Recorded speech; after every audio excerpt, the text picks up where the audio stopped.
Gmail অ্যাকাউন্টের নাম পরিবর্তন করবেন কিভাবে? আপনারা হয়তো ভাবতে পারেন যে জিমেল অ্যাকাউন্টের নাম পরিবর্তন করার আবার কি প্রয়োজন? দেখুন প্রয়োজন আছে। আপনারা মোবাইল তথা অনলাইনে যে কোনো কাজ করতে যান আপনাদের একটা জিমেল অ্যাকাউন্টের প্রয়োজন। কিন্তু ভুলবশত কখনো যদি আপনার জিমেল অ্যাকাউন্টে রিকভারি করার প্রয়োজন হয়, আর সেই রিকভারি করার সময় যদি আপনার জিমেল অ্যাকাউন্টে আপনার নামের সাথে মিল না থাকে সেক্ষেত্রে কিন্তু অনেক সমস্যা হয়ে থাকে। তাই আপনাদের একান্ত প্রয়োজন হবে জিমেল অ্যাকাউন্টের নাম পরিবর্তন করে নেওয়া। আর কিভাবে আপনারা জিমেল অ্যাকাউন্টের নাম পরিবর্তন করবেন এই ভিডিওটি থেকে জানতে পারবেন।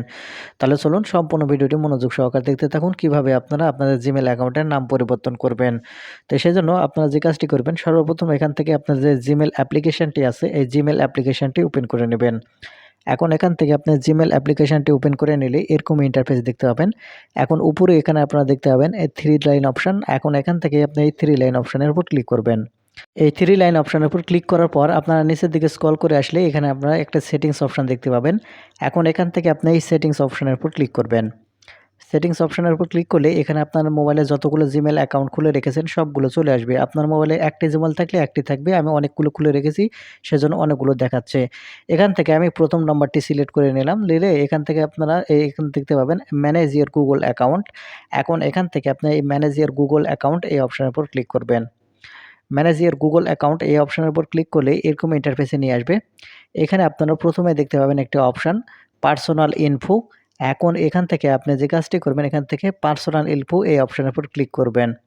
দেখতে পাচ্ছেন এখান থেকে এই পার্সোনাল ইনফো এই অপশনটিতে আমি এখান থেকে ক্লিক করে দিচ্ছি। পার্সোনাল ইনফোতে ক্লিক করার সাথে, সাথে একটু লোডিং নেবে। লোডিং নেওয়ার পরে এরকম ইন্টারফেসে নিয়ে আসবে। এখন এখান থেকে আপনার প্রথমে দেখতে পাবেন নেম।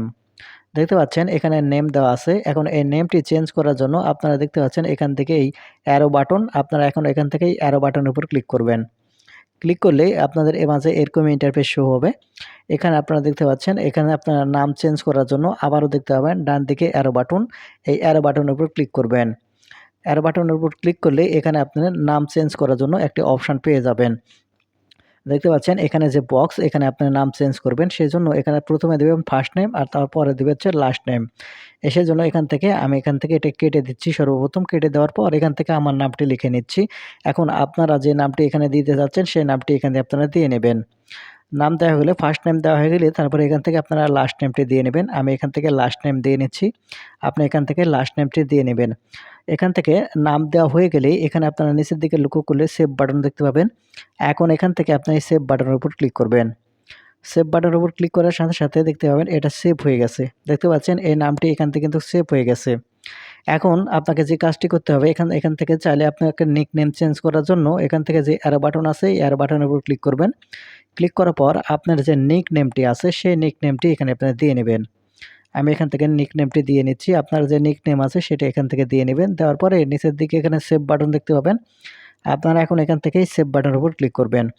এখানে সেভ বাটনের উপর ক্লিক করার সাথে, সাথে এদিক থেকে পাবেন এটা কিন্তু সেভ হয়ে যাবে। এখানে আপনারা প্রথমে দেখতে পাচ্ছেন নেম, তারপরে হচ্ছে নিকনেম। আর নিচের দিকে যেটা দেখাচ্ছে ডিসপ্লে নেম মানে হচ্ছে যেটা শো করবে যে নামটি সেটা এখান থেকে নিচের দিকে এখানে এটার শো করছে। তাহলে এখানে আপনারা দেখতে পাচ্ছেন এখান থেকে কিন্তু সম্পূর্ণভাবে প্রসেসটিভাবে আপনারা দেখতে পেলেন নেম কিভাবে সেট করতে হয়। তো বন্ধুরা এই ছিল আজকের ভিডিওটি। ভিডিওটি থেকে যদি কিছু শিখে থাকেন তাহলে আমাদের চ্যানেলটিকে সাবস্ক্রাইব করে রাখবেন এরকম ইম্পোর্টেন্ট ভিডিওগুলো সবার আগে পাওয়ার জন্য। ধন্যবাদ ভিডিওটি দেখার জন্য। দেখা হবে নতুন কোনো একটি ভিডিওতে। সেই পর্যন্ত সবাই ভালো থাকবেন।